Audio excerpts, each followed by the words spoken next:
And మరీ ముఖ్యంగా అనిల్ రావిపూడి గురించి నేను చెప్పాలనుకున్నది, ప్రతి ఒక్కరు కూడా తెలుసుకోవాల్సింది ఏంటంటే, ఈ సినిమా ఆల్రెడీ సూపర్ హిట్ అయిపోయింది. ఏ రకంగానంటే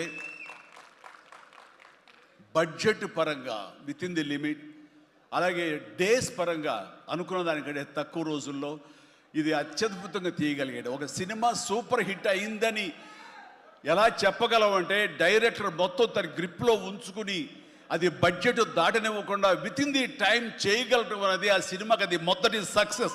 ఎన్ని సినిమాలు ఈ రకంగా ఉన్నాయో చెప్పండి అంటే చాలా తక్కువగా మనం లెక్క పెట్టుకోవాలి.